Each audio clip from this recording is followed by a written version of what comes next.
Assalamualaikum warahmatullahi wabarakatuh.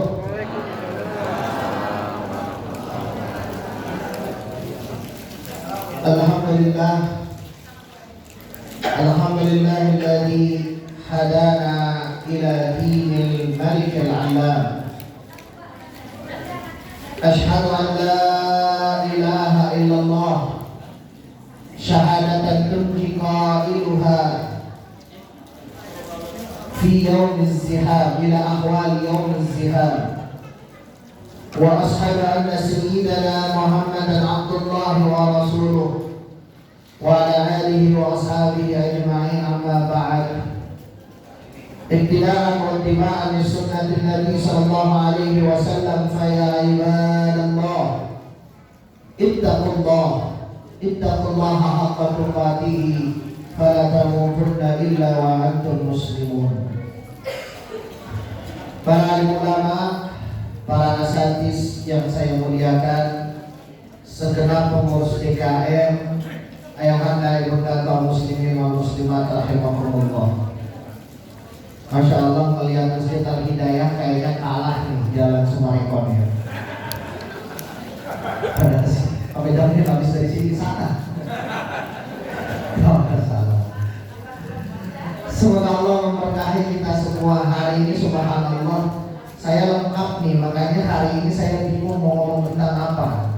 Pertama, terkait dengan kematian. Yang kedua, ini mau malam tahun baru. Sekarang bertepatan dari saya bilang materi bulan Rajab. Jadi kira-kira yang mana ya, Bu?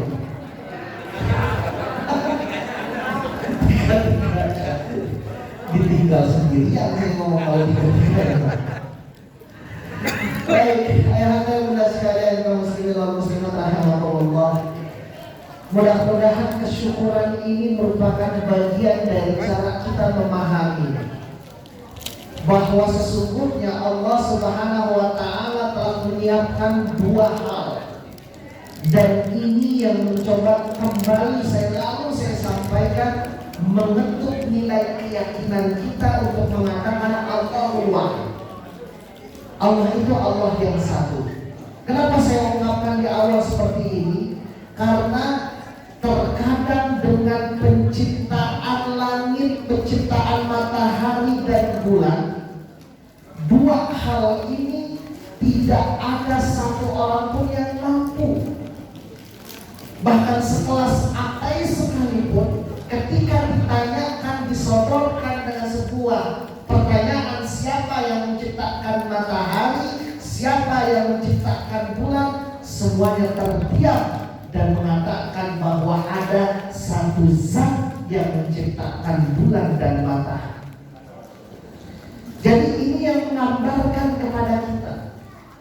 Maka saya tidak ingin fokus kepada bagaimana perayaannya, bagaimana apa yang dilakukannya, sejarah adanya tahun baru dan segala macam.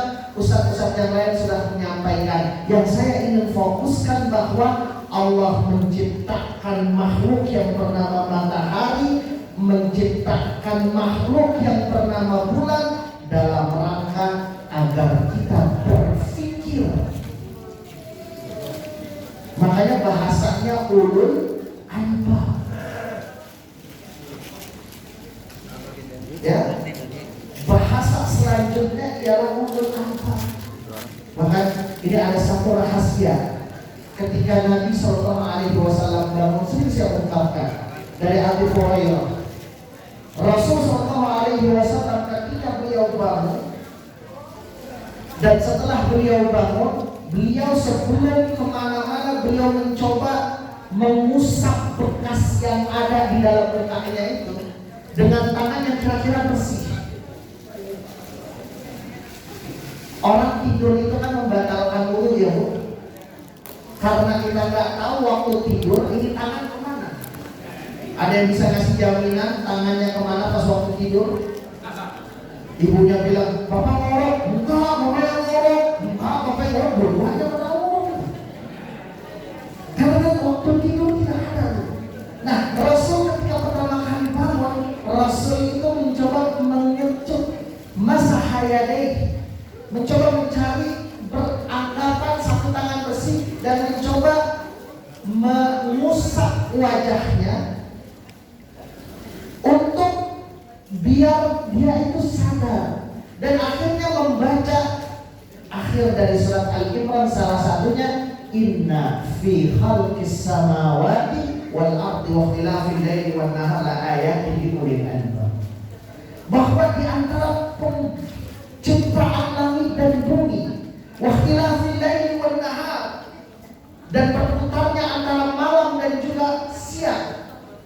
Dalam hal ini ketika berputarnya malam dan siang berarti menunjukkan akan dua hal, yaitu bulan dan matahari. La ayat fi khalqis samawati wa ikhtilafil laili wan nahar la ayatin li ulil albab. Artinya Rasul baru bangun mulai ingin berpikir tentang penciptaan langit dan bumi ini. Dan ingat, inilah makna misi kita di dunia. Ini makna misi kita di dunia. Allah menciptakan kita dengan sangat sederhana. Ketika mengatakan wa iz qala rabbuka lil malaikati inni khaliqun bashar. Dan ketika Allah Subhanahu wa taala berbicara kepada para malaikatnya, ingat dalam beberapa kesempatan saya sampaikan, yang disampaikan itu malaikat. Namun intinya sebetulnya semua makhluk Allah itu sedang hadir. Karena buktinya bahwa ada satu makhluk yang akhirnya menolak untuk mematuhi perintah Allah, sujud kepada Nabi Adam. Ini jangan dibolak-balik ya ceritanya. Banyak orang yang beranggapan bahwa kalau begitu Allah nyuruh kita, Allah nyuruh setan dan yang lainnya untuk sujud. Berarti menjadikan manusia sebagai Tuhan karena disuruh sujud. Nah, mulai kacau ini kan. Akhirnya ketika ada manusia yang dijadikan Tuhan, wajar Allah juga pernah nyuruh malaikat dan yang lainnya untuk sujud.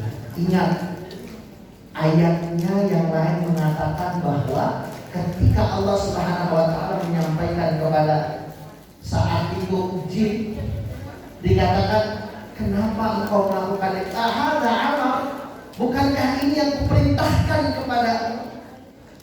Jadi itu perintah Allah. Allah ingin ngetes makhluknya yang bernama jin. Ya, Allah ingin ngetes makhluknya yang bernama jin, taat dan patuh gak dia dengan perintah Allah. Ternyata jin mengambil satu kesimpulan yang salah dengan mengikuti hawa nafsunya dengan sebuah kalimat khalaqtahu min nar wa khalaqtani min tin. Engkau ciptakan dia dari api, engkau ciptakan mereka dari tanah, sedangkan aku engkau ciptakan aku dari cahaya. Cahaya statusnya lebih tinggi. Mulai masuk sombongnya mereka. Maka akhirnya kelompok ini Allah nisbatkan dengan istilah iblis. Saya pakai baju Pak untuk menutupi yang ada ini, itu namanya libas. Maka dalam bahasa Arab pakaian namanya libas. Menutupi yang baik dengan keburukan, itulah namanya balas. Kalau istilah turunan lanjutannya iblis. Nah, jadi artinya bahwa yang ingin saya sampaikan, dulu Allah menciptakan seluruh makhluk dengan yang sama. Dan Allah setelah memproklamirkan seorang makhluk yang bernama manusia dengan istilah yang diambil dengan kalimat bashar, setelah itu Allah sampaikan fungsinya manusia itu. Kembali Allah sampaikan kepada semua makhluknya dengan satu kata yang sama, satu redaksi yang sama yang Allah sampaikan sebelumnya, dengan istilah wa idh qala rabbuka lil malaika inni ja'ilun fil ardi khalifah. Jadi yang pertama inni khaliqun bashar, dua-duanya sama tuh kalimatnya. Wa idh qala rabbuka lil malaika, yang kedua juga sama. Wa idh qala rabbuka lil malaika, yang satu inni khaliqun bashar, Allah sampaikan ada makhluk yang bernama manusia. Loh, tahu dari mana manusia? Siapa namanya? Allah sampaikan lagi dalam ayat selanjutnya setelah ayat yang dikatakan ini ja'ilun fil ardi khalifah. Apa Allah sampaikan? Wa 'allama Adamal asma'a kullaha. Jadi jelas banget. Makhluk itu akhirnya Allah sebut namanya Adam. Fungsinya sudah Allah jelaskan langsung. Apa fungsinya? Ja'ilun khalifah. Bahwa kita itu ialah pewaris kebaikan. Kita itu ialah pemakmur muka bumi. Karena hanya makhluk yang memiliki tabiat untuk bergerak yang mampu memakmurkan muka bumi ini. Coba kalau masjid ini misalkan kita serahkan kepada orang, itu misalkan nggak ada yang bisa nyalain lampu. Nggak ada bisa yang mengetahui kok bisa suara saya yang mungkin agak sedikit pelan ini bisa sampai ke sana dengan ini. Coba kalau suruh kerak yang lain nggak mampu, dia bisa bergerak, dia bisa mencari makan. Bahkan apapun yang kita pegang dia ambil bisa dia. Namun dia tidak memiliki yang Allah ciptakan selanjutnya, yaitu kekuatan untuk membedakan mana yang baik dan mana yang buruk. Nah, fungsi inilah yang seharusnya kita pahami. Maka mudah-mudahan kalau boleh mengambil sebuah penanggalan yang diambil dari penanggalan matahari. Ya kan, matahari itu. Makanya kan kalau misalkan udah jam 1 dibilangnya apa Pak? Selamat pagi. Malam Mas, pagi Pak, udah jam 1. Karena jam 1 kan ya. Karena dia mengikuti matahari. Matahari itu udah mulai muncul. Nah, dalam rangka itu semua, terlepas dari bagaimana boleh atau tidaknya bahwa umat Islam pernah membentuk sebuah bulan,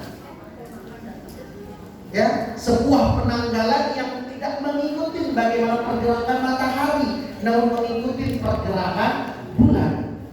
Yang harus kita lakukan saat ini ialah dalam rangka mencoba melihat kepada diri kita, sudahkah kita memahami visi dan misi yang akan kita lakukan. Jangan-jangan sekian tahun kita hidup, sekian tahun kita ada di dunia ini, kita tidak paham tentang apa yang Allah sampaikan dan Allah minta kita berada di dunia ini. Bapak Ibu, saya ingin menanyakan satu hal. Dalam istilah hitung-hitungan kasar, orang yang hidup 40 tahun biasanya dalam hitungan ahli setengah harinya itu dipakai untuk tidur. Benar gak? Benar gak Bu? Ya kan? Banyak kan? Malam tidur, ya kan? Di kantor ketiduran. Pas waktu Jumat dengerin khotib tidur. Jadi kalau dihitung Pak, kalau dihitung hidup 40 tahun kita cuma melakukan pergerakan ibadah di 20 tahun. Sekarang pertanyaannya, siapa yang yakin dalam 20 tahun ini semuanya itu ialah merupakan amal soleh? Nggak ada Pak. Anggaplah setengahnya, kita ambil 10 tahun. Ya, setelah 10 tahun, sekarang kita ambil dari 10 tahun melakukan amal soleh itu, mana yang kira-kira diterima? Susah ya Pak? Bu, susah ya? Siapa yang merasa gak pernah punya dosa? Ada? Angkat tangan. Yang dosanya dikit deh. Gak ada. Yang dosanya tengah-tengah. Oh berarti dosanya banyak. Oh, saya dosanya banyak kan? Sekarang pertanyaan saya selanjutnya, siapa di antara kita yang mau masuk surga Firdaus? Sehat Pak?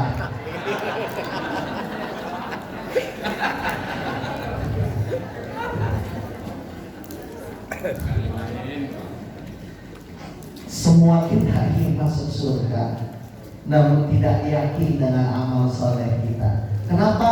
Karena kita tidak tahu fungsi kehidupan kita. Itu yang menjadi perenungan dasar. Maka cukup apa yang Allah sampaikan melalui firman-Nya dalam surat Al-Hasyr. Allah mengatakan, ya ayyuhalladzina amanu. Kalimatnya ya ayyuha. Ini sering saya ungkapkan. Satu redaksi yang sama ketika Allah menyampaikan tentang kewajiban melaksanakan salat Jumat. Ya ayyuhalladzina amanu. Ya itu artinya munadi, memanggil. Ya, ayu itu memanggil alladzina, itu ialah satu kalimat kalau dalam istilah bahasa Arab dengan ismun mausulil ghayah. Dia ialah huruf sambung yang tidak mengenal siapapun. Artinya bahwa ayat ini ketika disampaikan ialah memanggil siapapun, baik dia dalam keadaan keimanan yang sangat tinggi, baik dia dalam keimanan yang mungkin dalam keadaan iman yang tengah-tengah, ataupun dia dalam keadaan iman yang mungkin lemah. Jadi Allah memanggil siapapun. Artinya Allah memberikan kesempatan kepada siapapun dengan rahmatnya Allah Subhanahu wa ta'ala. Dan selanjutnya kalimat itu ada huruf ha. Ya ayyuha, ya kan? Ada huruf ha. Ha di dalam bahasa Arab dinamakan dengan tanbih. Artinya memberikan peringatan. Maka kalau ada surat di dalam Al-Quran yang dimulai dengan kalimat ya ayyuha, itu menandakan bahwa memanggil siapapun, dimanapun dalam kondisi iman yang bagaimanapun, dan juga mengingatkan mereka untuk memahami bahwa ayat selanjutnya harus dia lakukan karena itu mengukur nilai keyakinannya kepada Allah Subhanahu wa ta'ala. Ya ayyuhalladzina amanu. Jadi ingat, ayat ini mengukur nilai yakin kita pada Allah. Kalimat setelahnya, melakukan kita kalimat setelahnya itu merupakan ukuran nilai keyakinan kita kepada Allah Subhanahu wa ta'ala. Artinya ketika kita tidak melakukan, berarti iman kita, yakin kita sama Allah mulai rendah. Dan Allah kasih kesempatan kepada itu. Apa syaratnya? Kata Allah, ya ayyuhalladzina amanu ittaqullah. Tingkatkan nilai ketakwaan kepada Allah Subhanahu wa ta'ala. Dan ingat, ayat selanjutnya menyampaikan wal tanzur nafsum ma qaddamat. Dan hendaknya kita melihat God kalau diartikan secara bahasa itu artinya esok hari. Maka mungkin ada beberapa yang mengartikan ayat ini, mengartikannya mungkin hanya sekedar memahami bahasa, sehingga pada akhirnya cuma berpikir bahwa ayat ini lihatlah bagaimana esok, rencanakan bagaimana esok. Padahal kalau kita melihat tafsir Imam Zamakhsyari ataupun Imam Tontawi dalam Al-Munirnya, ataupun juga Ibnu Katsir dalam buku Fil Qur'anil Azim, Tafsir Qur'anil Azim, atau jalan lainnya, semuanya sepakat makna God itu bukan esok hari. Yang dimaksud God itu adalah hari kiamat. Jadi seakan-akan Allah ingin menyampaikan bahwa ingatlah wahai umatku, ingatlah wahai kalian yang pernah mengaku dan menyampaikan bahwa ada satu zat yang mengatur kalian. Atau dalam istilah yang sering kita ungkap di pertemuan-pertemuan sebelumnya dengan istilah Rabb, alastu bi rabbikum, dan kita mengatakan bala, benar.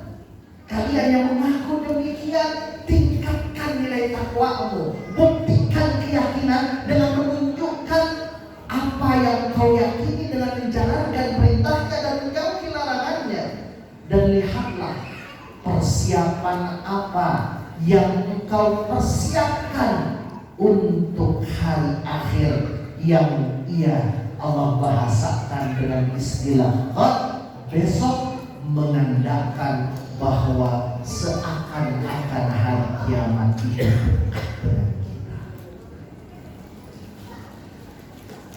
wantanzu nafsu ma qaddamat lighad.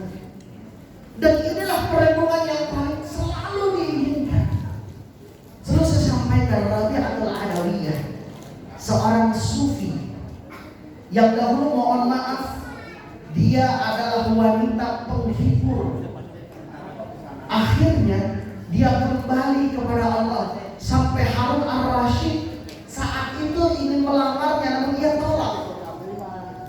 Setiap minggu dalam satu malam, Rabi'atul Adawiyah itu selalu terjun ke lahat, kalau bahasa.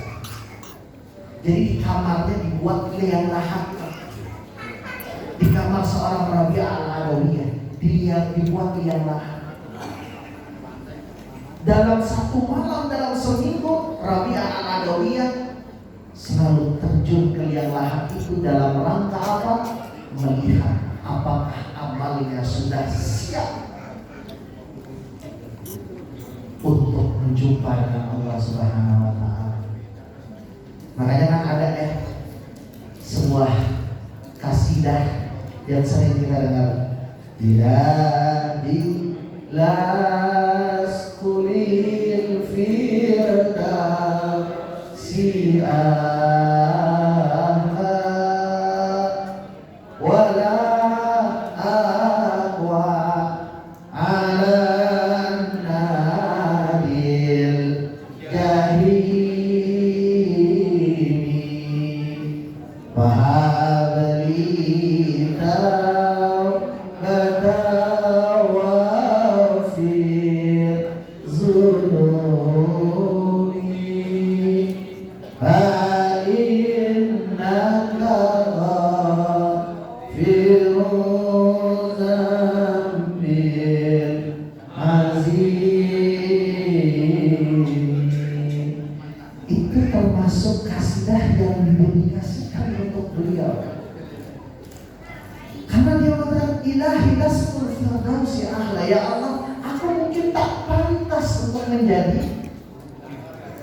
pemilik surgamu. Namun ya Allah, wala aqwa 'alan naril jahim. Aku pun tidak kuat untuk berada di dalam neraka-Mu. Maka katanya fahabli taubatan. Ya Allah, lihat bahasanya. Di situ habli, anugerahkan, berikan kepadaku taubah. Ini sering saya ungkapkan, taubah itu bukan astagfirullah. Taubah itu bukan astagfirullah. Taubah itu bukan mohon ampun, bukan. Taubah itu adalah satu amalan yang dilakukan setelah kita istighfar. Ya? Makanya fahabli taubatan, berikan kepadaku sebuah anugerah untuk apa? Taubah. Istilah taubah itu berasal dari kalimat taba yatubu taubatan, yang artinya kembali kepada Allah Subhanahu wa Ta'ala. Jadi memberikan anugerah kepadaku untuk kembali kepada Allah Subhanahu wa Ta'ala. Barwal fil zunubi, dan kita memohon kepada Allah untuk dimaafkan segala dosa-dosa kita. Fa innaka antal ghafiruz dzambil 'azim, karena Engkau pemaaf dosa-dosa yang besar.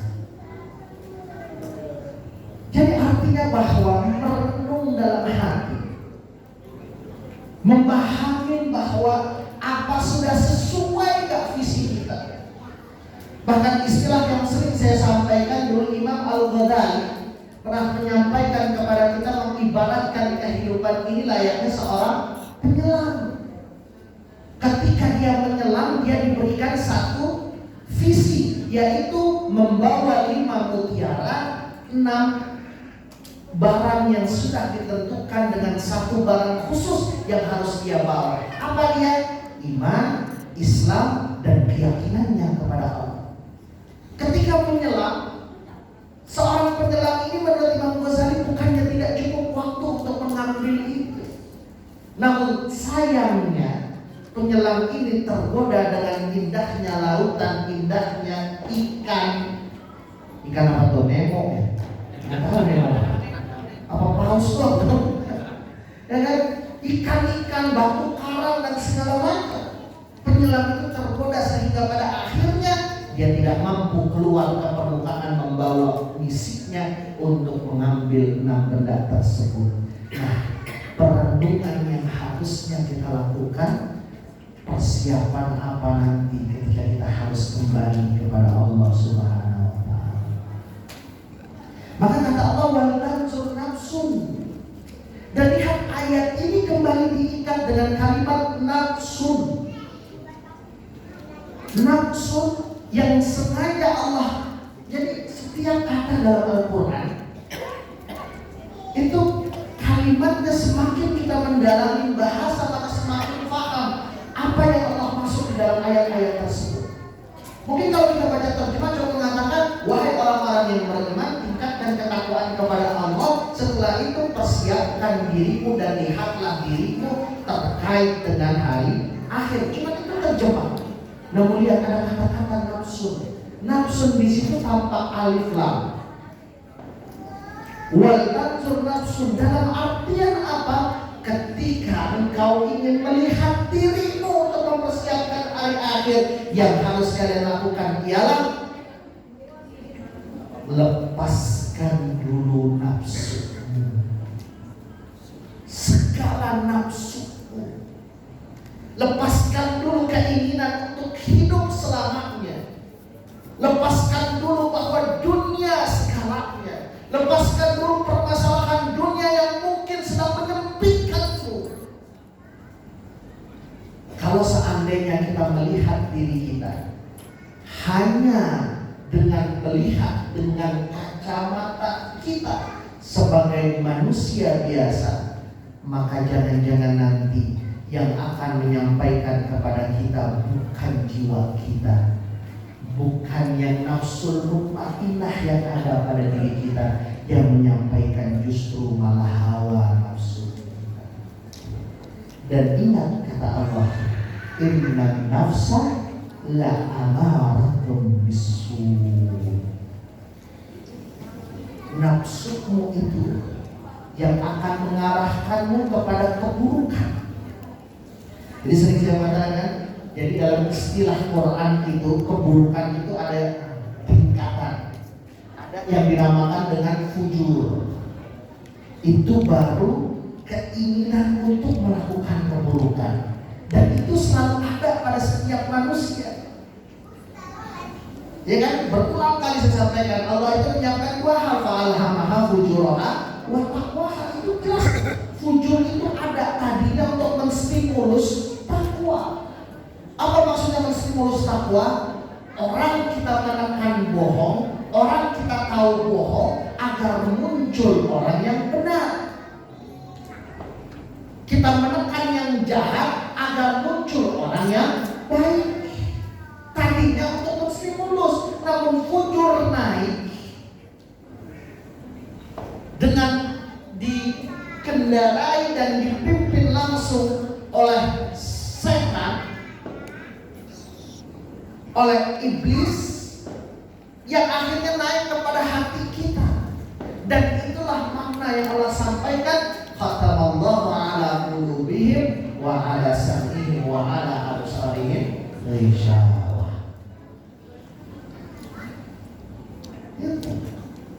Kan ayat yang sebelumnya yang saya sampaikan di atas tadi dalam surat Al-Baqarah ayat 6 atau 7 kalau tidak salah, itu kan saya katakan kafar di situ bukan berarti orang-orang kafir saja. Ya, karena ada ayat lain mengatakan ketika orang yang tidak mau zakat, Allah bahasakan juga dengan satu bahasa yang sama. Orang yang tidak mau infak, Allah katakan la in syakartum la azidannakum. Kalau kau bersyukur maka aku akan tambahkan. Namun kalau kau mengeluarkan infakmu, ingat in kafartum itu. Jadi itu bukan berarti bermakna orang-orang Al-Baqarah itu kafar di situ, bisa jadi itu dua hal. Dia yang mukmin namun menutup kebaikan, menutup akan perintah Allah Subhanahu wa taala. Makanya orang-orang ya yang sudah tertutup sawa'un 'alaihim a'anzartahum am tunzirhum la yu'minun. Disuruh jangan ibadah ke tempat lain, udahlah toleransi. Ya Pak. Kok ketawa sih mau kan? Kan begitu. Kenapa? Padahal jelas. Ya kan? Mulai mengotak-atik dibilang bahwa Al-Quran perlu reinterpretasi. Kemana aja? Kita bisa jadi beriman dia, tapi apa kafar menutup? Maka sawa'un 'alaihim a'anzartahum am lam tunzirhum. Nah, ini jangan sampai ada pada jiwa kita. Maka pertama kali yang harus kita sampaikan ialah ketika kita ingin melihat persiapan apa yang sudah kita siapkan terkait dengan hari akhir, lepaskan dulu nafsu kita, lepaskan dulu jiwa kita, baru akhirnya kita memahami bahwa Allah menciptakan kita untuk beribadah, dan ibadah ini merupakan bagian dari misi kita di dunia ini. Maka syaratnya sangat sederhana. Ingat makna ikhlas? Apa arti ikhlas? Hah? Oh, ini jamaah baru semua ya Pak? Jamaah baru semua. Jamaah baru semua. Ya kan? Makna ikhlas itu kan jernih, murni, khalasa yakhlisu ikhlas, murni, jernih. Maka kalimat ikhlas ialah satu kalimat yang tidak pernah tertulis di dalam surat Al-Ikhlas. Ada kalimat ikhlas tidak ada. Allah ahad, Allah as-samad, lam yalid wa lam yulad wa lam yakul lahu kufuwan ahad. Itu makna ikhlas, menjernihkan diri kita. Maka satu-satunya cara untuk mempersiapkan hari akhir ialah kita menjadikan setiap gerak yang kita lakukan ialah menilai ibadah. Dan ibadah penghambaan yang kita lakukan semuanya jernih karena Allah Subhanahu wa ta'ala. Bukan karena ingin dibilang orang soleh, bukan ingin dibilang bahwa kita ialah penghuni surga. Oh, setiap jalan kan dibilang penghuni surga, penghuni surga. Saya mengatakan iya. Dan jangan sampai. Wa ma umiru illa liya'budullah mukhlishina lahu din. Mukhlisin itu syaratnya jernih. Jernihnya untuk siapa? Lahu, untuk Allah. Sehingga pada akhirnya kejernihan kita karena Allah kita aplikasikan dengan menjalankan kehidupan melalui agama yang Allah ridhai, yaitu ad-din. Dan Allah sampaikan melalui ayat yang lain, inna dina indallahil Islam. Setengah jam belum bunyi itu. Terakhir terkait dengan bahwa hari ini kebetulan kita sudah masuk kepada bulan Rajab. Firman Allah Subhanahu wa taala dalam surat At-Taubah ayat yang ke-36. Inna iddatash syuhur 'indallahi isna 'asyara shahran fi kitabillah yauma khalaqas samawati wal ardh minha arba'ata hukum. Jadi kita berarti bahwa Allah itu sudah menciptakan yang namanya bilangan bulan itu isna asyara. Jadi kalau kembali kepada sejarah, orang-orang kafir Quraisy itu tahu nama-nama bulan. Maka sesuai dengan keadaan bulannya saat itu disebutlah namanya. Kalau lagi dalam keadaan tenang maka disebut dengan Rabi. Kalau seandainya lagi mulai masuk maka disebutkan dengan Jumadi awal. Terus ada tuh. Jadi Allah Subhanahu wa taala menciptakan bulan itu, pergerakan bulan sama dengan pergerakan matahari. Muncullah dulu memang di bangsa Romawi yang mulai melihat pergerakan waktu itu melalui perputaran matahari. Maka muncullah nama-nama yang dipercaya kepada dewa-dewa mereka. mulai dari Januari, Februari, sampai kepada Desember. Ya. Nah, muncul pergerakan ini sebetulnya Allah telah ucapkan dengan jelas. Maka hitungan dalam kalender Islam, termasuk pun dalam hitungan fikih, itu mengikuti yang namanya pergerakan bulan. Gampang mudahnya. Ini ibu-ibu biasanya lebih paham. Bu, kira-kira kalau nunggu Idul Fitri diumuminnya kapan, Bu? Hah? Besok. Langsung besok. Kapan? Biasanya habis maghrib kan? Apakah ada istilah hilal? Ya kan? Ngeliatin bulan. Karena kalau bulan sudah muncul, maka dia terhitung hari baru. Itu fikih itu. Karena fikih dalam Islam ngikutinnya kalender Islam. Ya, makanya hari baru itu terhitungnya ialah ketika sudah bulan muncul, yaitu maghrib atau isya. Ya, kalau isya sih mungkin agak mundur, kan rapatnya lama tuh kan makan dulu, minum dulu, Nah, artinya pergerakan ini akhirnya beristimbat kepada semua fikih dalam Islam. Termasuk pun ketika Bapak Ibu yang haji, ketika orang yang menginap melewati maghrib dan isya, itu terhitungnya sudah mabit. Ketika kita ingin mabit di Musdalifah, terhitungnya sudah mabit.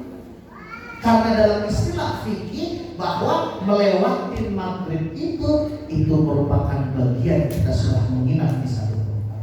Nah, makanya ayat muda sekalian, ternyata Allah Subhanahu wa Ta'ala sudah mempersiapkan bulan-bulan ini. Termasuk pun juga bagaimana Allah menciptakan langit dan bumi berdasarkan perputaran yang Allah siapkan melalui perputaran bulan ini. Nah, ayat selanjutnya mengatakan minha arba'ata hurum. Jadi di situ ada 4 bulan. Hadis Nabi menguatkan apa yang Allah sampaikan dalam firman Allah surat Taubah tadi, bahwa yang ketiga itu bergandengan, yang satu itu sendiri. Zulqa'dah, Zulhijjah, Muharram, dan terakhir hurum yang dimaksud itu ialah Rajab. Apa arti Rajab? Rajab itu sebagaimana Allah sampaikan, dia itu syahrul hurum. Hurum itu artinya mulia, kemuliaan. Bahkan dahulu orang-orang Quraisy di 4 bulan ini itu meninggalkan segala macam kemaksiatan. Tidak boleh di 4 bulan ini melakukan peperangan. Tidak boleh di 4 bulan ini melakukan kezaliman, peperangan dan segala macam, itu tidak dibolehkan. Di 4 bulan ini semuanya berhenti. Kezaliman itu semuanya berhenti secara langsung saat itu. Nah, ketika Rajab datang dan kita pahami sekarang sebagai sebuah nilai ibadah, maka yang harus kita pikirkan ialah bagaimana kita menjadikan bulan ini bulan yang agung. Maka Allah perbanyak. Maka Rasul SAW menuntun kita dengan segala keutamaannya, termasuk meminta ketika Rajab datang, maka kita meningkatkan ibadah.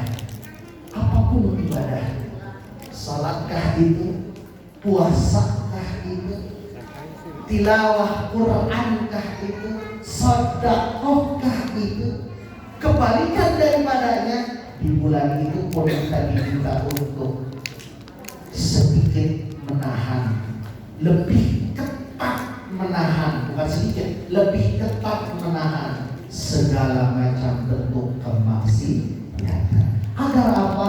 Agar nanti kita akan masuk ke Sya'ban. Setelah Sya'ban baru kita bersiap mendapatkan satu bulan yang penuh dengan kemuliaan sesungguhnya, dengan membakar segala dosa kita yang dinamakan dengan Ramadan. Maka ayahanda ibunda sekalian, dua hal ini antara tahun baru Masihiyah dengan masuknya bulan Rajab ini memberikan satu tanda yang sangat sederhana. Apa dia? Diminta kepada setiap mukmin. Saya tidak bilang kepada muslim. Kalau muslim mungkin dia baru memahami Islam, kepada mukmin yang mengakui akan Allah Subhanahu wa taala, tingkatkan dirimu dari mukmin menuju muttaqin. Bagaimana kita berupaya semaksimal mungkin menjalankan perintah Allah. Dan ingat, perintah Allah Subhanahu wa taala, ibadah yang kita lakukan itu pasti ada hikmah dalam kehidupan. Maka untuk menambah nilai dalam ibadah kita, kuatkan hikmah-hikmah tersebut. Sholat bukan hanya sekedar sholat, karena sholat merupakan konektivitas yang sangat sederhana untuk berjumpa dengan Allah Subhanahu wa taala. Apa yang tidak ada dalam sholat? Bapak Ibu mau diluaskan rezekinya, dalam duduk itu yang kita baca, Rabbighfirli warhamni wajburni itu rezeki. Ada satu masalah yang susah, kita lagi disulitkan oleh orang lain, di situ kita bisa minta wajburni. Ada masalah yang kita nggak ngerti gimana cara keluarnya, di situ kita juga minta apa? Kita mau sehat, di situ juga kita bisa minta Masalahnya ketika kita sujud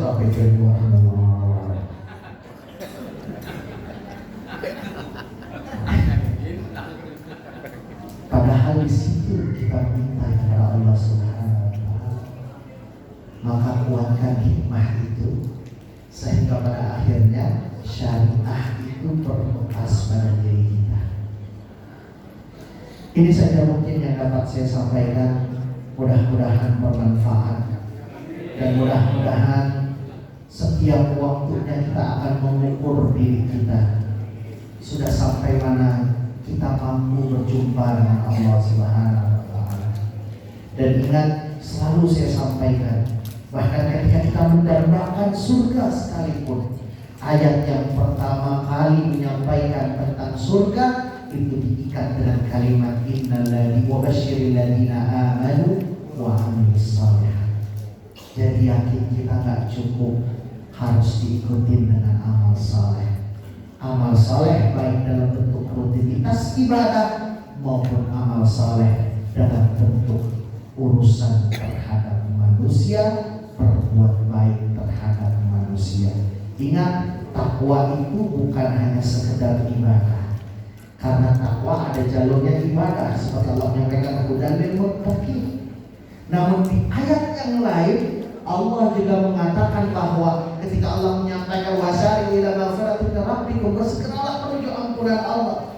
Karena apa? Wa jannatin 'arduhas samawati wal ardh, dan Allah siapkan surga yang luasnya itu seluas langit dan bumi. Wa iddat lil muttaqin, dan itu untuk orang-orang yang bertakwa. Lanjutannya, siapa orang yang bertakwa?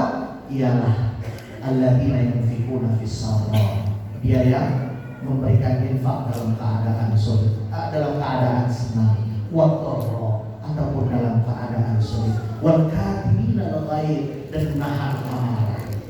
Ini merupakan bagian dari muamalah. Maka ibadah dan muamalah harus sejalan seimbang untuk menjadikan kita ialah hamba Allah yang sebenarnya. Mudah-mudahan bermanfaat. Mohon maaf atas segala kesalahan. Terima kasih atas segala perhatian. Hadanallah wa iyyakum ajma'in. Subhanaka Allahumma wa bihamdik, asyhadu an la ilaha